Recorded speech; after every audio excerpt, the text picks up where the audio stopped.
vous avez compris. Attention, un peu plus bas, un peu plus bas, un peu plus bas. C'est quoi ça? C'est la technologie, monsieur. C'est quoi? Et on doit ajuster. C'est ça le problème. Quand on ne connaît pas, d'accord, c'est trop difficile. C'est la même chose pour le credo, d'accord, sur lequel on travaille. Quand vous ne connaissez pas le credo, quand vous ne connaissez pas en quoi vous croyez, c'est trop difficile. C'est pour cela que quand on ne connaît pas, on n'accepte pas.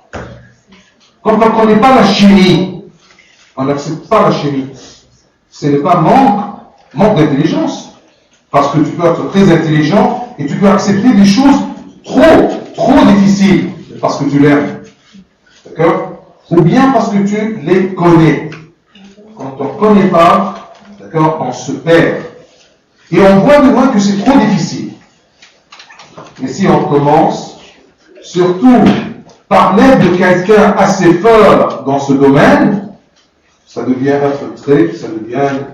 très clair, très facile à capter, très facile même à s'approfondir là-dedans. C'est la même chose que la foi. Aujourd'hui, j'ai eu une discussion avec une personne qui ne veut pas travailler dans la foi. D'accord? Elle m'a dit, est-ce que Rabouna, c'est important de connaître les lois de l'Église et le dogme de l'Aqida? On peut être très simple, on peut être des bons gens sans connaître tout ce qui est dogmatique. Qu'est-ce que c'est qu'une dogme? C'est quoi? Qui peut me dire dogme? C'est quoi dogme? Des vérités fondamentales. Des vérités fondamentales. Des vérités fondamentales. Oui, c'est juste. Qui a une autre définition? D'accord? Le dogme, c'est ce dans lequel tu crois. Par exemple, je suis chrétien. D'accord? Bien, tu crois en quoi? Dans ce que tu crois, c'est ça les dogmes. Tu ne peux pas avoir une foi sans dogme. Mais le nom est un peu difficile. Dogme. C'est comme si tu es théologien. Non, tu n'es pas un théologien. D'accord? Mais au moins, tu dois connaître, d'accord, les règles fondamentales de ta foi, de ta chrétienté. C'est pour cela que vous êtes toujours énervé quand il y a quelqu'un qui n'est pas chrétien ou même chrétien et il vous pose des questions sur votre religion. D'accord? Vous dites, oui, je suis chrétien, mais vous ne connaissez pas le dogme, vos dogmes. D'accord? Même pas tous, mais au moins connaître 4, 5, 6 règles fondamentales au lieu de rien connaître du tout. Alors le credo sur lequel nous travaillons il y a quelques mois, et on prend terme par terme, c'est le dogme. D'accord? En quoi tu crois. C'est pour ça que c'est écrit, en vérité je crois en un seul Dieu, ainsi de suite. Alors on a commencé, on va continuer, on a commencé en disant, en vérité je crois en un seul Dieu. Et le mot un seul, d'accord, on a parlé que logiquement on ne peut pas avoir qu'un seul Dieu. Parce qu'un Dieu avec un majuscule, c'est omnipotent. C'est-à-dire, on ne peut pas avoir plusieurs dieux. Omnipotent, c'est un mot un peu difficile, mais omnipotent, c'est dans le sens qu'il est unique dans tout. Il est le plus fort, le plus puissant. D'accord? Parce que si on a deux égaux dans la puissance, on ne peut pas dire un Dieu, parce qu'un Dieu, c'est un omnipotent, il doit être le plus puissant. S'il y a même pas un moins que lui, mais un égal à lui, ça ne marche pas. On ne peut pas dire que c'est un Dieu. Un Dieu, ça doit être le tout-puissant. On ne peut pas avoir deux tout-puissants. Oui ou non? Est-ce que c'est logique?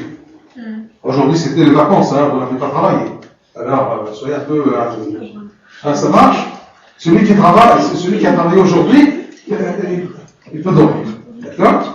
Mais les autres, On ne peut pas avoir deux tout-puissants. On ne peut pas avoir deux créateurs. Parce que le créateur, c'est celui qui a, d'accord, qui a institué, qui a créé, qui a fait tout, d'accord, du néant. Alors, quand on dit le Christ est omnipotent, c'est-à-dire qu'il est tout-puissant, qu'il est créateur. On ne peut pas avoir deux créateurs. D'accord? On ne peut pas avoir deux qui ne sont pas créés. On doit avoir un qui n'est pas créé. D'accord? Vous avez compris? Omnipotent et infini. D'accord? Un seul Dieu. Et c'est ça, c'est une base. Alors si quelqu'un te dit, ah oui, vous avez trois dieux, Père, Fils, Saint-Esprit, non, doucement, doucement. Non. En vérité, je crois en un seul Dieu. Mais quoi, c'est le Père, le Fils et le Saint-Esprit chez vous? Alors doucement, mais on apprend. D'accord? C'est ça le dogme. D'accord? Ce n'est pas pour répondre aux autres, mais pour au moins savoir, d'accord, en quoi tu crois. Et quand on sait, on est plus tranquille, on est plus sûr, on est beaucoup plus stable. Quand tu sais en quoi tu crois. Alors, en vérité, je crois en un seul Dieu, le Père. On a passé une partie en parlant à propos du Père. Et attention, à un moment, on va parler à propos du Fils. Et à la fin, on va parler du Saint-Esprit. Et c'est ça le dogme. On n'a pas besoin d'être théologien pour connaître notre religion. C'est très simple. En vérité, je crois en un seul Dieu. C'est facile jusqu'à maintenant.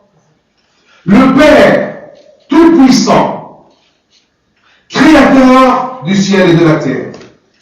La dernière fois, on a compris quelle est la différence entre créateur et inventeur. L'homme, avec toutes ses capacités raisonnables, ne peut faire que inventer. Et inventer, c'est-à-dire faire des choses à partir des matériels déjà existants. Mais créer, c'est créer du néant. C'est ça, créateur. Et c'est en ceci que je crois. Un Dieu qui est créateur. Et là, nous nous sommes arrêtés un peu à propos de la création.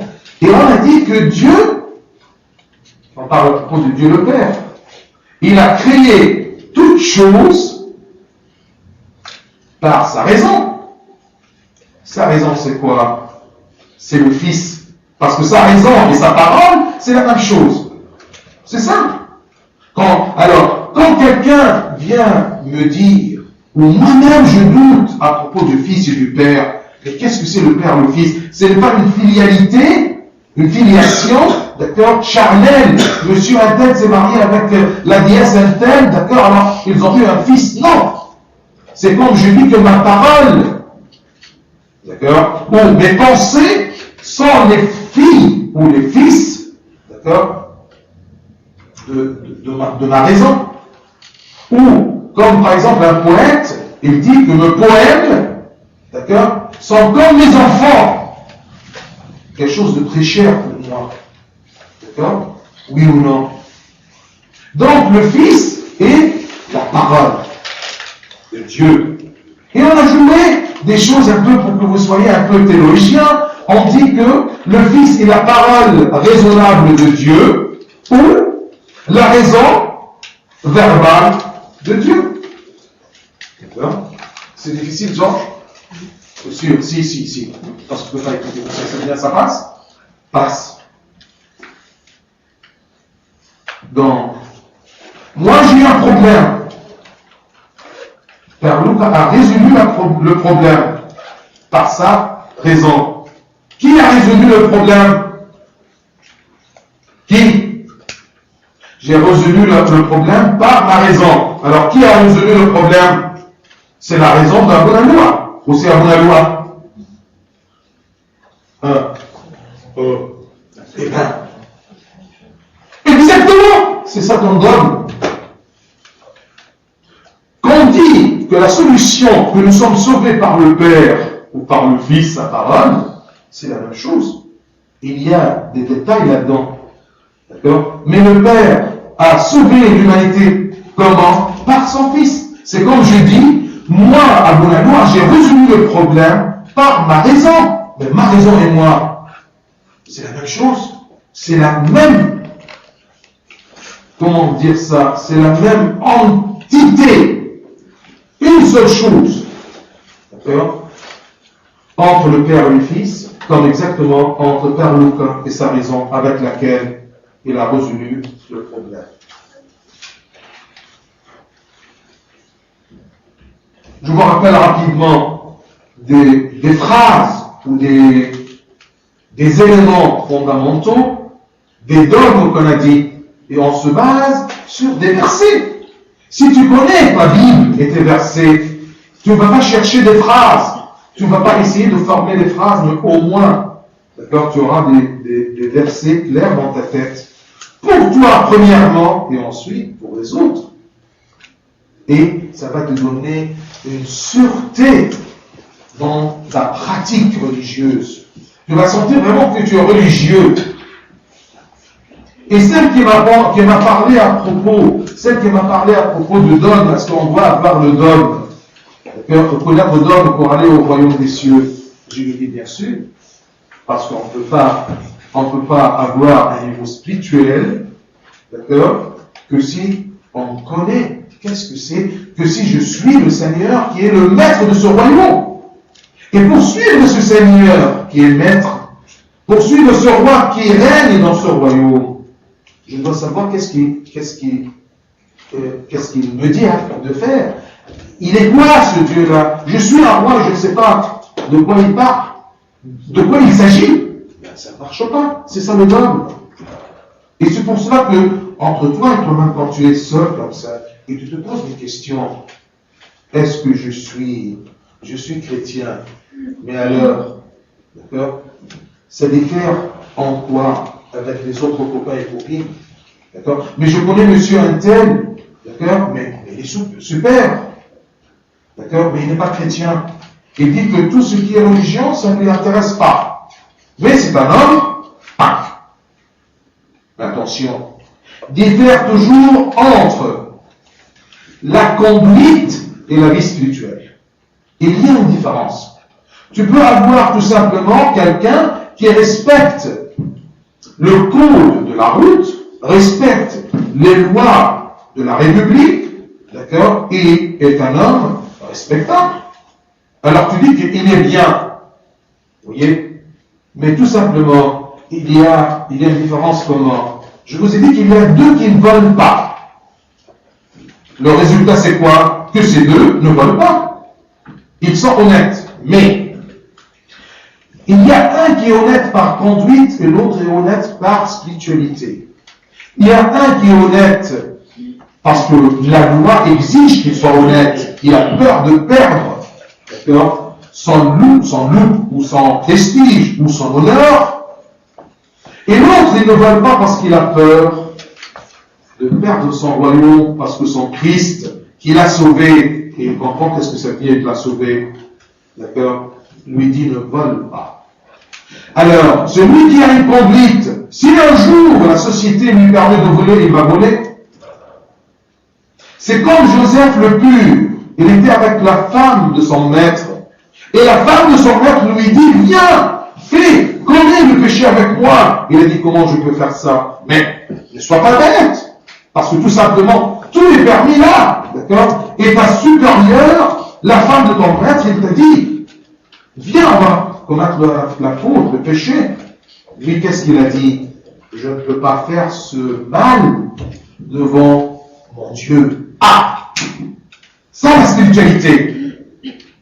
Mais il y a des autres qui ne font pas le mal, ou bien parce qu'ils n'ont pas la chance, ou bien parce qu'ils ne peuvent pas, ou pas parce que ça ne se fait pas. Mais s'il y a une occasion de le faire, on le fera. Vous avez compris la différence entre conduite et spiritualité? Donc tu peux voir quelqu'un qui va à l'église, mais il n'est pas chrétien, et il vole. Et vous savez très bien qu'il est vraiment un voleur. D'accord? Il a roulé des gens. Il a pris de l'argent et ainsi de suite, toutes les histoires que vous entendrez. Un autre que tu rencontres, d'accord, dans ton travail, dans ta vie, que tu vois qu'il n'est pas chrétien, il est même d'une autre religion, mais vraiment, il est honnête. Si tu me demandes de l'argent, tu donnes l'argent, tu n'essayes pas de te rouler. Attention. Ça, c'est un malhonnête dans la spiritualité parce qu'il n'est pas un bon chrétien. Il perd tout, la conduite de la spiritualité. L'autre, il suit la conduite, mais pas la spiritualité. Tu vas me dire, est-ce que le jour de la rétribution, le jour du jugement de Dieu, Dieu ne va pas regarder à ça? Eh bien non.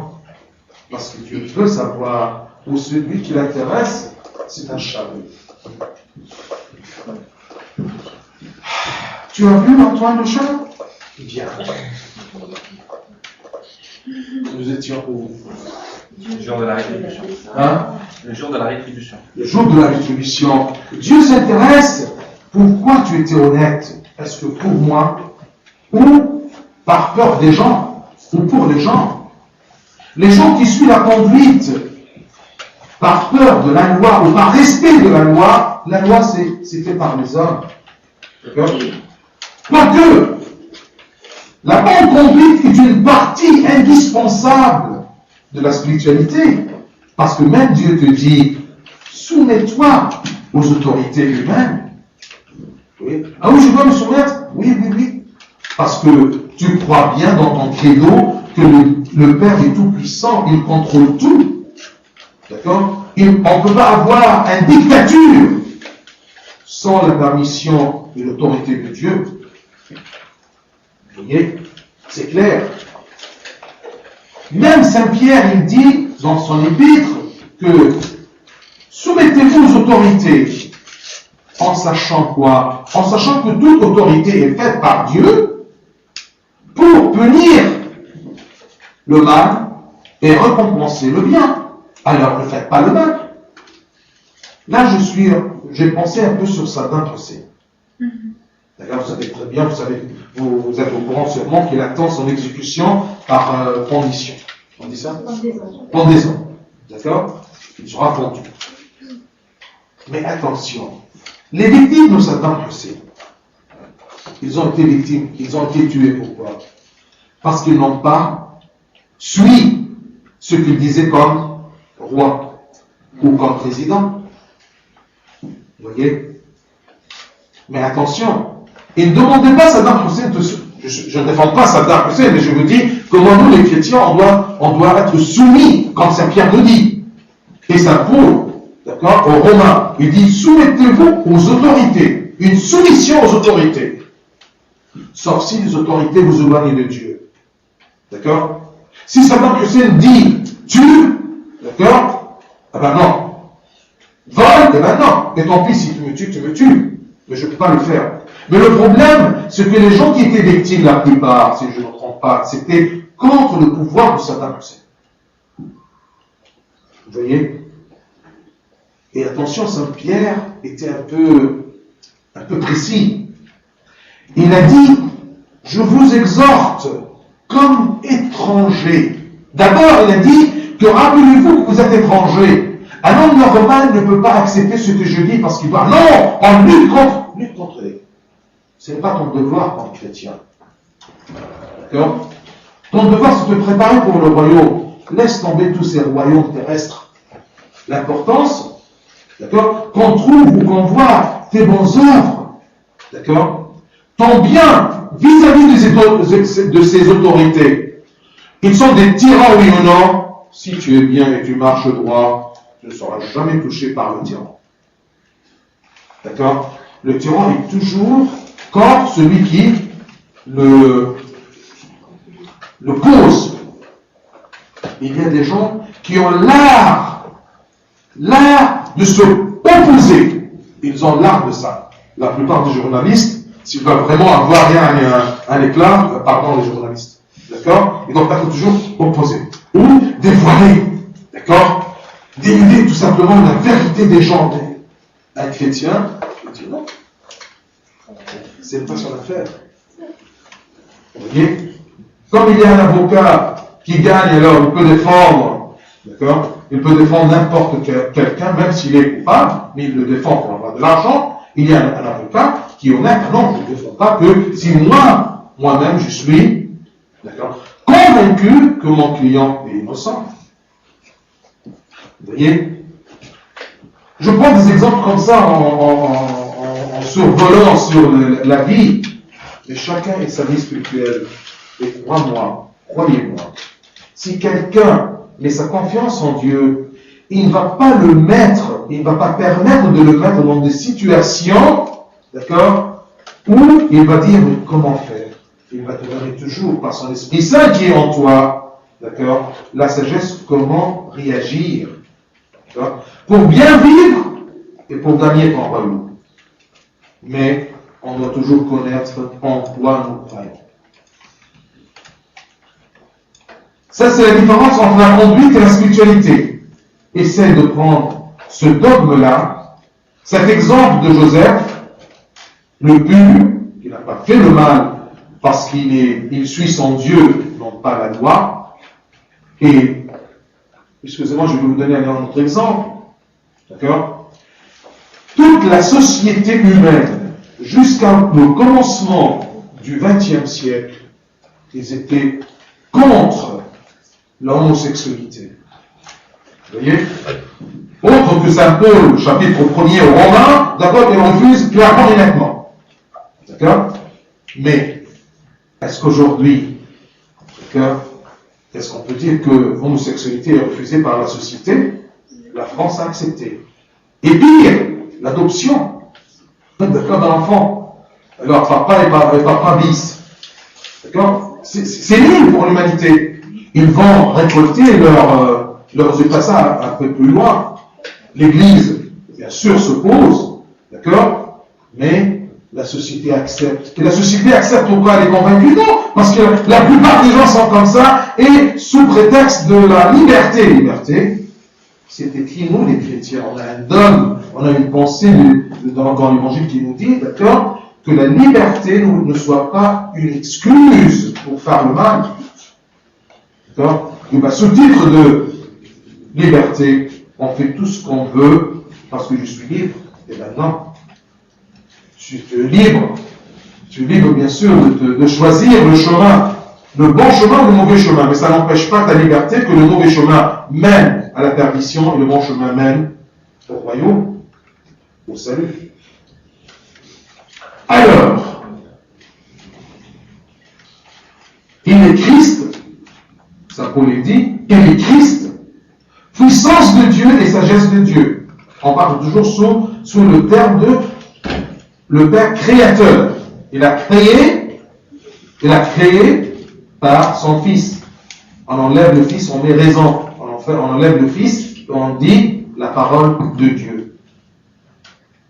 Même Hébreu nous dit Fils. Il y a des mots, des paroles, par qui aussi il a créé les mondes. Tout est créé par lui et pour lui. Par lui ici, c'est le Christ. Mais le Christ et Dieu le Père sont les mêmes. La raison d'Abunaloua et Abunaloua. Tout fut par lui. Lui ici, c'est le Christ. Tout fut. C'est comme on dit par exemple, Dieu a fait le ciel et la terre. Qu'est-ce qu'elle dit a fait? A fait dans le sens qu'il a préparé, il a créé la matière primitive. On dit ça, la matière primitive? D'accord? La matière primitive. Première.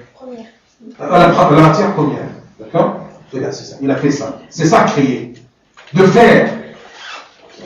De permettre que la matière première existe.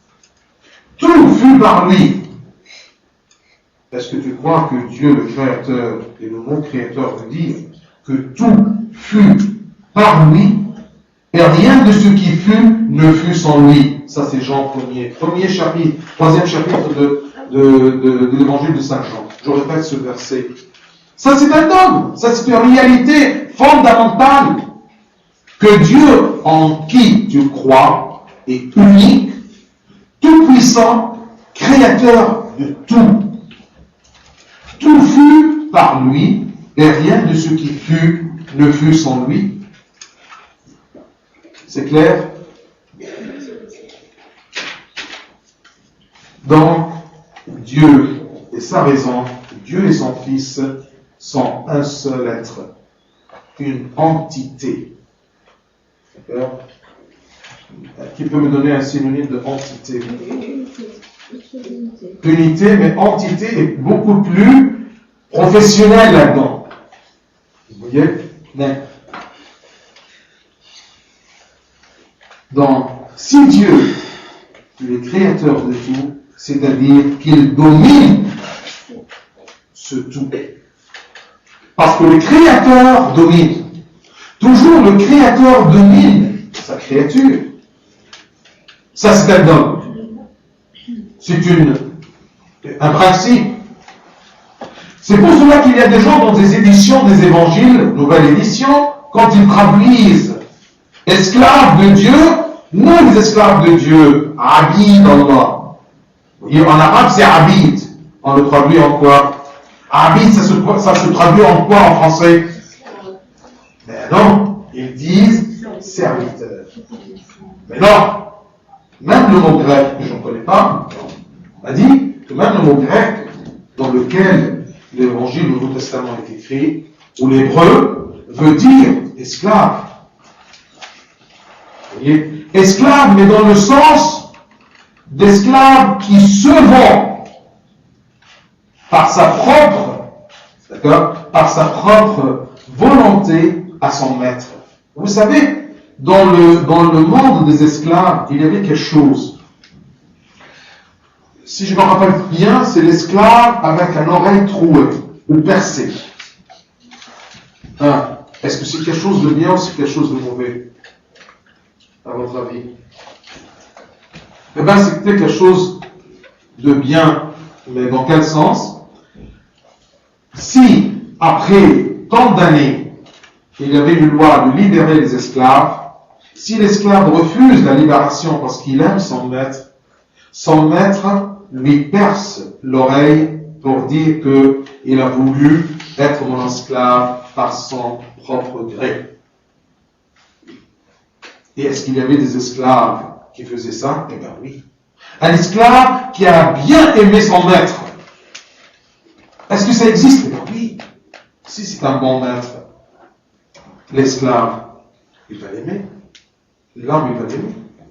D'accord? Alors c'est dans ce sens-là que je dis, je suis esclave de Dieu. Mais la fierté de l'homme, alors je ne suis pas esclave, le mot esclave, ça me pique. Je suis serviteur de Dieu. Mais serviteur. D'accord? C'est autre que l'esclavage de peur ou de crainte. Vous voyez? Non, abid Allah, je suis l'esclave de Dieu, c'est-à-dire, je l'aime et je veux être chez lui comme son esclave. Un autre exemple un peu romantique, d'accord, c'est quand quelqu'un qui aime un autre, d'accord, j'aime une femme, je vais lui dire vraiment je suis ton esclave, parce que ça veut dire ton esclave, elle va prendre le poulet. Non, mais c'est une façon, je t'aime jusqu'au point que je me donne complètement à toi. C'est ça l'esclave de Dieu. Vous voyez? Donc, il y a deux points. Le créateur de tout, il domine tout. Il est le maître de tout. Tout doit le suivre, doit s'y mettre à ce créateur. Vous voyez? Et c'est ça ce qui pousse le chrétien qui connaît le sens de créateur. Vous voyez? Ce maître qui m'aime jusqu'au point que je me vende complètement à lui, je me donne complètement à lui, d'accord? Je comprends que tout ce qu'il permet, même si je ne le comprends pas sur le coup, d'accord, c'est pour mon bien. Qui peut accepter ça? Je vous dis, nous les chrétiens ne sommes pas des gens normaux. Et même en arabe, je vous dis, nous ne sommes pas des bani admis, nous sommes enfants de Dieu. Si quelqu'un te dit bani Adam, prends-le comme une péjoration ou quelque chose de mauvais, une insulte. Je ne suis plus enfant d'Adam. Je suis enfant de Dieu. Vous voyez? Mais ce qui est naturel, tu ne peux pas l'accepter parce que ce qui est naturel, c'est pour l'homme naturel. L'homme qui vit dans le monde. Œil pour œil, dent pour dent. Mais aimer son ennemi, d'accord? Ou si quelqu'un dit un gros mot à son frère, il est coupable jusqu'au feu. Tout ce que le Christ a dit, c'est normal pour les enfants de Dieu. Mais pour les hommes qui ont la sagesse du monde, pour les enfants du monde, c'est incroyable. C'est pas vrai. On ne peut pas vivre comme ça. Dans leur mentalité, d'après leur dogme, et d'après le nôtre, et d'après notre foi, eh bien, moi, je peux suivre tout ce que Dieu me demande. Même aimer ses ennemis. Créateur du ciel et de la terre. Alors, dans le mot créateur, on a appris qu'il a créé comment? Par son Fils, par sa parole, par sa sagesse. Et le Fils est la sagesse de Dieu, la puissance de Dieu. Ça, c'est un dogme. Ce n'est pas tout simplement sa parole, mais sa parole, c'est sa raison. Parce que la parole, d'accord, est l'incarnation de ta raison. Je peux savoir ta raison en entendant ta parole. Ta raison se manifeste, d'accord, s'incarne sous forme de lettres. Vous voyez, sous forme de parole expressive. Créateur du ciel. Venons un peu sur le ciel. C'est quoi le ciel? Dieu a créé le ciel. D'accord? Donc, c'est quoi le ciel? Alors, vous voyez, quand je vous pose la question, oui, c'est quoi le ciel? Tout simplement dans la religion. Eh bien, nous avons, c'est quoi les cieux? C'est quoi le ciel? Combien de ciels nous avons? Qui sait? À votre avis. 7 ciels. C'est François qui a dit ça? C'est toi qui as dit? 7 ciels. Imaginez-vous, c'est honteux. C'est honteux parce que ça, c'est une idée, c'est un dogme musulman. Imaginez-vous, honteux. Vous êtes chrétien, mais vous ne savez pas, votre religion, votre Bible, et vous dites qu'il y a combien de ciels? Eh bien, un chrétien ne croit qu'en 3 ciels. Un chrétien ne croit qu'en 3 ciels. Ça, c'est un dogme. Chez nous, les cieux sont 3. D'accord? Chez eux, sont 7. Vous voyez? Alors, vous allez me dire, Abouna, d'accord, vous cherchez ça où? À votre avis, on le trouve où? Eh bien, dans la Bible. D'accord? Saint Paul, d'accord? Je ne veux pas prendre tous les versets qu'il dit, mais je vous prends quelque chose de très simple. Saint Paul, il a vu cette vision-là pour nous témoigner la vérité des cieux. Alors, il était monté jusqu'au combien? Sur le ciel numéro combien? Les 3 cieux. Quels sont les 3 cieux? Qui peut me dire? Premier ciel, c'est le ciel où il y a les oiseaux et où il y a les avions. Est-ce que au-dessus des nuages, c'est le même ciel qu'en bas? Oui. C'est le même ciel. Il va me dire, il n'y a pas des oiseaux au-dessus des nuages. Est-ce qu'ils peuvent voler au-dessus des nuages? Non. Si. C'est les nuages bas, les avions. Exactement, c'est les 900 bas. D'accord, les aigles, ils peuvent aller là-dessus. D'accord? Donc, c'est-à-dire que où l'homme peut respirer, parce que l'homme peut respirer dans tout ce ciel-là, c'est ce qu'on appelle le ciel. Premier ciel, c'est le ciel, d'accord, le ciel des oiseaux, de la vie humaine. Deuxième ciel, c'est l'espace. Hein? Où il y a les galaxies. Vous voyez? Est-ce que c'est clair les deux ciels maintenant? C'est notre dogme. Le ciel des oiseaux, des avions. Ensuite, l'espace. D'accord? Les galaxies. Hein, c'est clair? Deuxième ciel. Troisième ciel, c'est quoi? Hein? Ah non. Hein? Le paradis. Ah oui, le paradis. D'accord? Et au-delà du troisième ciel, qu'est-ce qu'il y en a? Hein? Un autre monde. Non, c'est ce qu'on appelle les cieux des cieux. D'accord? Et on dit même que les cieux des cieux, d'accord, sont la stalle, ou la stalle pour les pieds du Seigneur. Si où il y a le trône du Seigneur. D'accord? Comment on dit stalle? Là on parle l'estrade des pieds de Dieu. C'est comme s'il y a un qui est sur son trône, d'accord, il est assis, on lui met quelque chose au-dessus de ses pieds. Estrade? Eh bien c'est ça. Eh bien c'est bon, c'est notre nom. 3 ciels, au-delà de ces 3 cieux, il y a les cieux des cieux. Et parfois, une façon de parler, on dit le ciel, c'est-à-dire tout ceci. Je vous donne des exemples. Et c'est pour cela que Dieu, au commencement, c'est écrit. Au commencement, Dieu créa. Quoi? Au commencement, la première chose que Dieu a créée. Les cieux et la terre. Dieu a créé les cieux et la terre, non pas le ciel, parce qu'il n'y a pas un seul ciel. Parce que s'il y a un seul ciel, les autres cieux. Donc, au commencement, Dieu créa les cieux et la terre. Genèse 1, premier verset. Il y a donc des cieux que Dieu a créés. Dans notre Père, qu'est-ce que vous dites? Notre Père qui est au ciel. Donc il y a plusieurs cieux, mais il n'y en a pas 7. Ouais, mais dans le credo à Bruno. Oui. Ils disent créateur du ciel. Oui. Je viens de te dire que parfois, d'accord, parfois, tous ces 3-là, on les appelle le ciel. C'est comme une façon de dire et parler. D'accord, je dis, Follen, il est parti au ciel. C'est une façon de parler. Même si je dis créateur du ciel, mais je connais mon dogme à travers la Bible et les évangiles, que ce sont des cieux.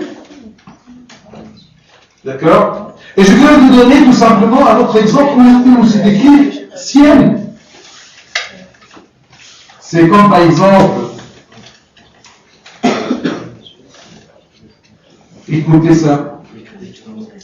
Saint Matthieu, quand le Christ parlait sur la montagne des Olives, le serment sur la montagne, écoutez, qu'est-ce que Dieu a dit? Et moi je vous dis de ne pas jurer du tout. Ne pas jurer du tout. Ni par le ciel, car c'est le trône de Dieu. Ni par le ciel, parce que c'est le trône de Dieu, ni par la terre, car c'est l'escabeau de ses pieds.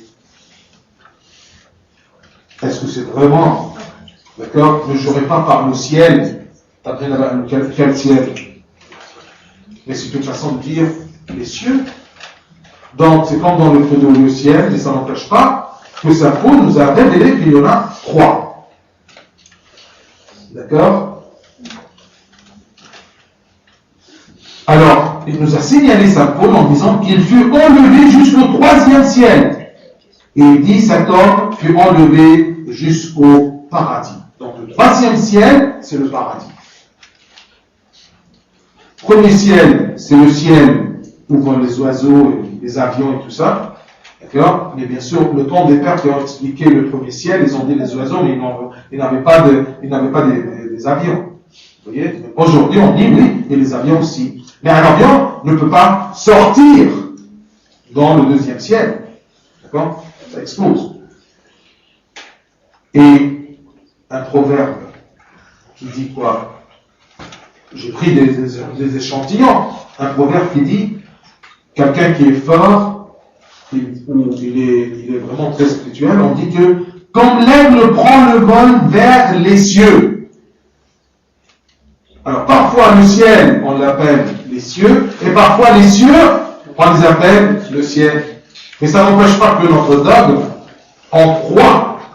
D'accord? C'est une croyance qu'il y en a 3. Il y a 3 ciels. Ou 3 cieux. Et Saint Jean, dans l'Apocalypse, il a parlé natalisant, il a été jusqu'au... Oui. Oui, il a dit là le ciel des cieux. D'accord? Où se trouve le trône de Dieu.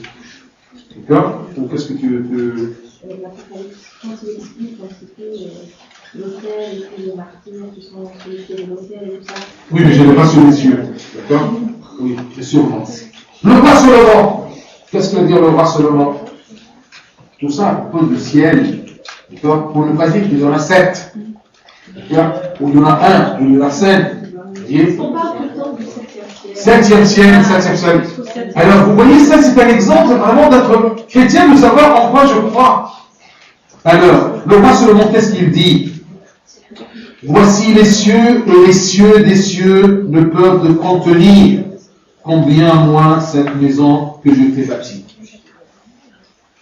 Quand il a créé, il a bâti, d'accord, comment dire,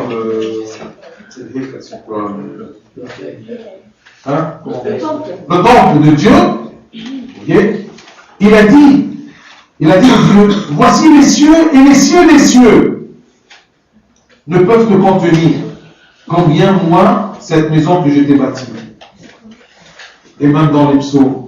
C'est ça les cieux, hein, quand vous lisez les cieux. Louez l'Éternel du haut des cieux. Louez-le dans les lieux élevés. Louez-le, ciel des cieux. Créateur du ciel et de la terre. Et malgré tout, comme je vous ai dit, on donne toujours à tous ces cieux le titre de ciel. Et parfois avec un C majuscule.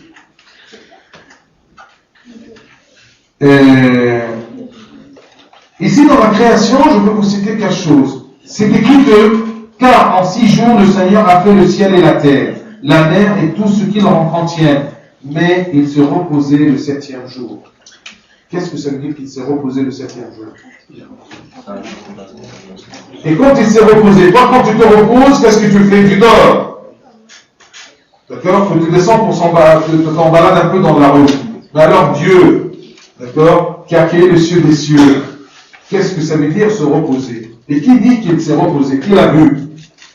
C'est tout simplement c'est Dieu qui inspire Moïse par l'Esprit de Dieu pour qu'il écrit ceci dans un langage humain. Mais qu'est-ce que ça veut dire de se reposer? La contempler. Contempler, c'est-à-dire c'est émerveillé sa création.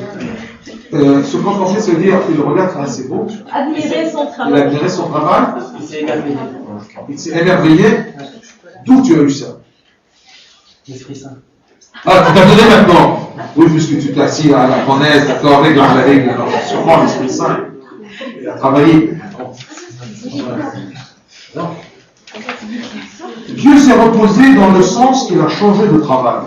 Même, attention, j'ai trouvé une idée anglaise qui dit toujours, j'ai là, il vient, d'accord, rest is in change. Comment se reposer? Quand tu en as marre du maths des maths, comment tu te reposes?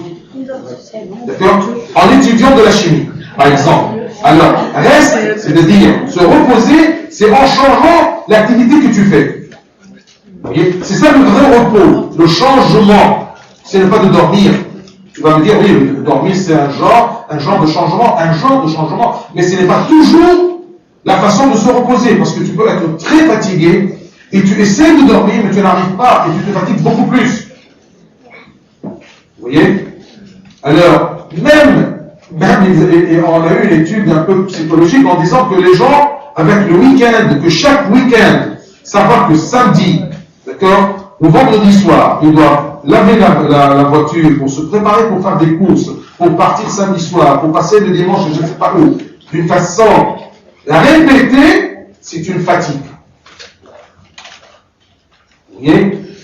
Il aimerait bien que même on peut travailler un week-end pour changer. Mais pour faire toujours un week-end de la même façon, d'accord, c'est fatigant et c'est stressant pour les gens. Donc, reste is in change. Donc, Dieu a changé.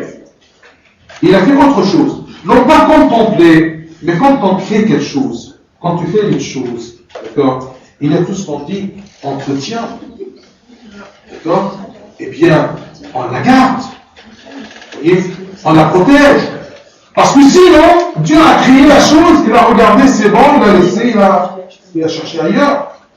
Non, il a créé la création et se reposer, c'est-à-dire il a changé son travail. Ce n'est plus une création, mais un amour. Il protège, il surveille, il contrôle. Okay? Il supporte et il garde.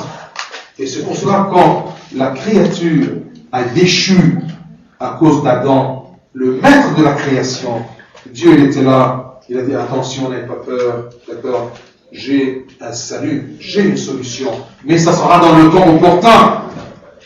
D'accord? Et c'est pour cela qu'il y a le psaume qui dit que le gardien d'Israël ne sommeille jamais, il est toujours là, il garde, dès le jour qu'il a terminé, vous voyez, ou le moment qu'il a terminé sa création. Bien sûr, le moment, ça, ce n'est pas un moment matériel. Là, on ne peut pas comprendre quand Dieu a créé le monde. Ça va, c'est difficile. L'homme essaye de trouver une solution à ces choses inconnues, mais il n'arrivera jamais parce que c'est au-delà, d'accord, de ses capacités limitées, ses calculs limités. Vous voyez? Donc, quand on dit qu'il s'est reposé, ou plutôt, il a fait, c'est-à-dire qu'il a commencé par créer la matière dont il fit ensuite le ciel, que nous voyons, et de cette terre aussi que nous habitons.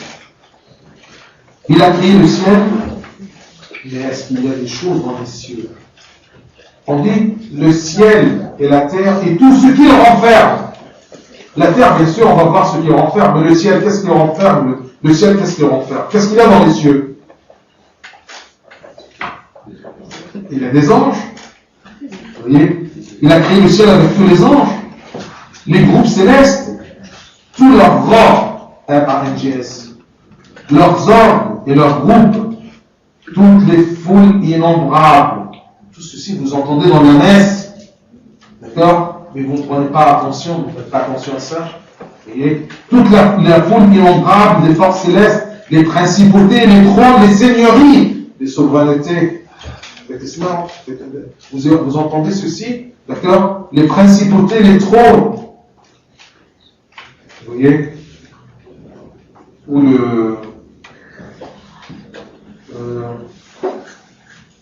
vous cherchez un truc, s'il vous plaît. Georges, bouge. D'accord, collègue? Tu n'es pas encore arrivé?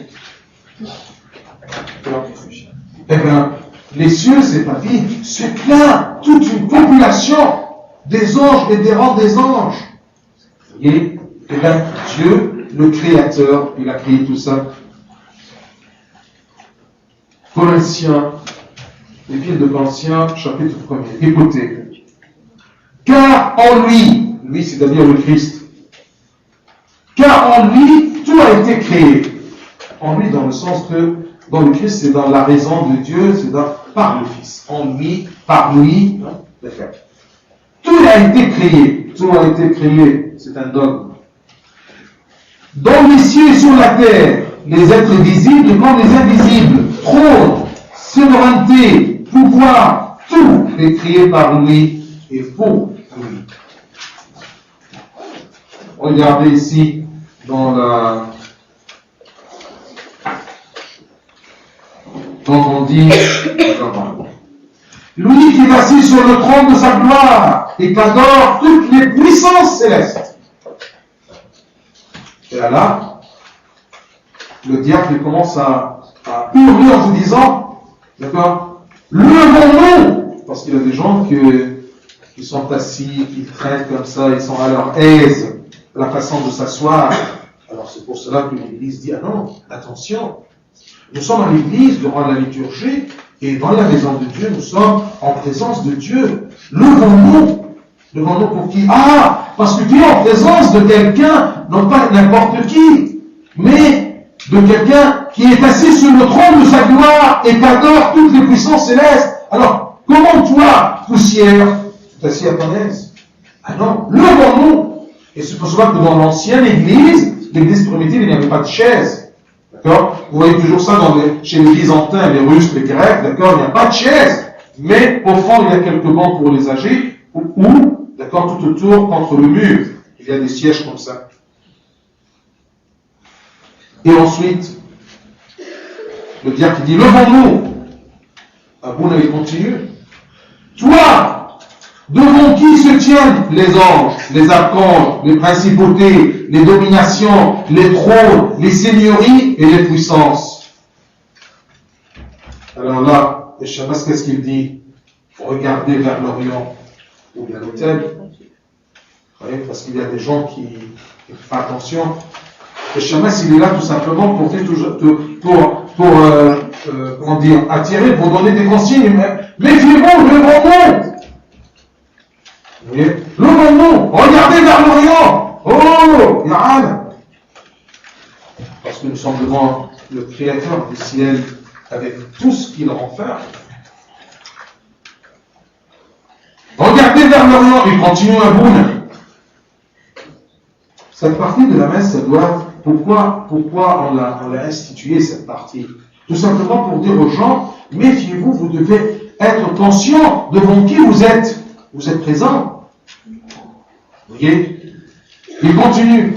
Tu es celui autour de qui se tiennent les chérubins aux yeux multiples et les séraphins aux 6 ailes qui chantent sans cesse la louange des clames.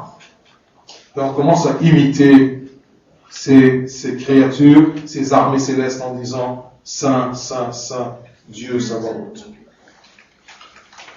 Vous voyez, tout ce qu'on parle ici, ce sont des dogmes. Vous voyez, on croit très bien que troisième ciel, il y a les anges, vous voyez, et dans les cieux des cieux, il y a les anges, et Dieu, il est là. Vous voyez, et quand nous sommes dans l'église, on se sent que nous sommes aux cieux, en présence de Dieu. Okay. Et c'est ça, toute cette scène-là que le chaman, ça et Abouna, il dit, attention, d'accord, vous êtes en présence de celui dans le trône et dans les cieux des cieux. Et là, on comprend qu'est-ce que ça veut dire que le Christ a voulu et a pu s'humilier jusqu'à qu'il s'est incarné en se faisant homme. Il a quitté par son propre gré pour nous sauver. Il a laissé toute sa gloire là, il a pris la forme, il s'est incarné en homme. Pas s'incarner, point final, comme on a dit la dernière fois, s'incarner en homme. C'est pour cela que dans la messe, d'accord, avant de continuer de l'encens, dans l'encensoir, il dit, il s'est incarné et s'est fait homme. Et je vous ai dit, pourquoi il dit les deux? Parce que s'est incarné, c'est-à-dire qu'il s'est manifesté. Il peut s'incarner comme le temps de Moïse, dans une arbre, dans un arbuste brûlant. Oui ou non? Mais là, il s'est incarné comment? En se faisant homme. Il a pris notre humanité. C'est pour cela que, regardez le dogme, hein, c'est comme ça qu'on explique. Alors c'est pour cela que le Christ, quand il était à Gethsémani, d'accord, en lui, il y avait toute l'humanité. Et il nous a fait apprendre comment prier au Dieu, le Père. Donc le Père, le Fils, Saint-Esprit, c'est une façon pour différencier entre les trois personnes de la Trinité, non pas personne, hypostase. C'est un terme professionnel, théologique, qui veut dire, d'accord, les trois, ils sont un. Je ne peux pas dire que ma raison et mon esprit et mon être sont trois choses différentes. L'esprit d'Abounaoua, c'est Abounaoua. La raison d'Abounaoua, c'est Abounaoua.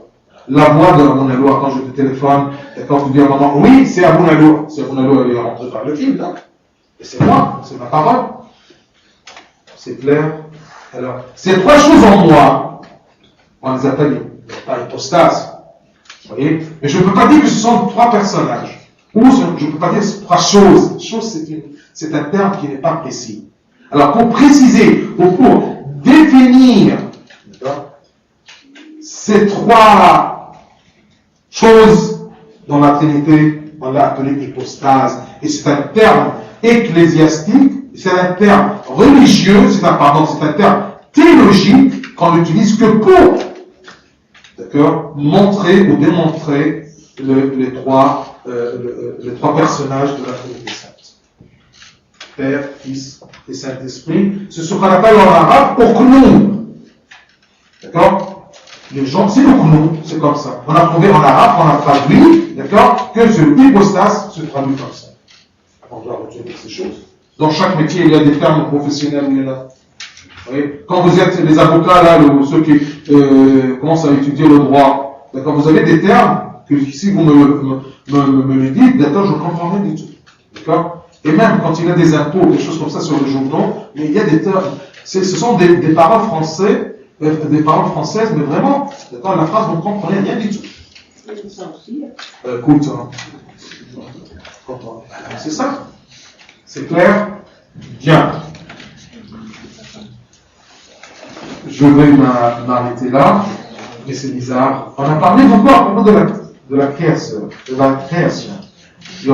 En vérité, je crois en un seul Dieu, le Père Tout-Puissant, créateur du ciel et de la terre, et de toutes les choses visibles et invisibles.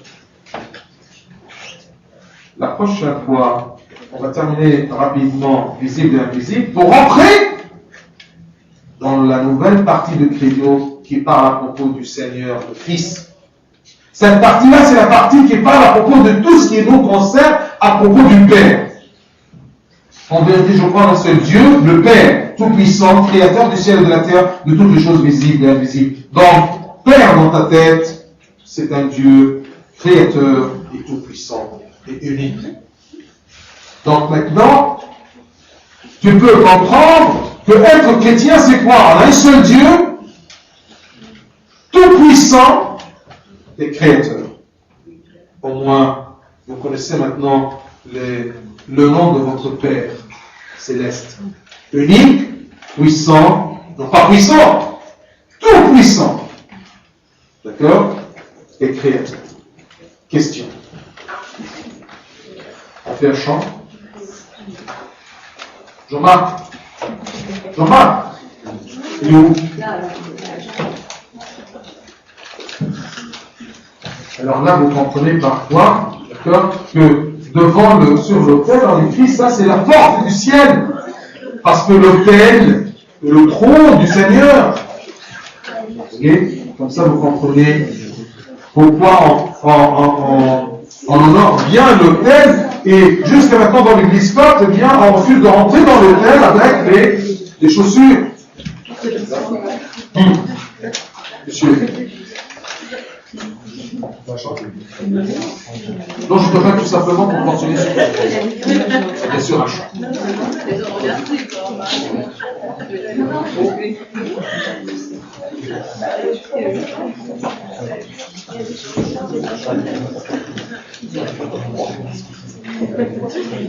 Si vous avez... Dites-moi, est-ce que vous préférez des questions écrites ou des questions orales?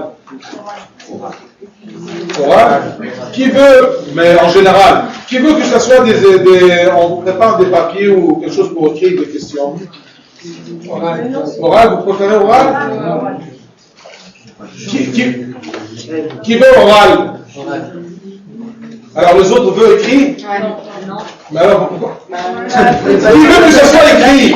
Moi je veux les deux. Les deux, voilà. Alors, la prochaine fois, je vais chercher des papiers pour les mettre au fond. D'accord? Je veux bien en rappeler. Bien.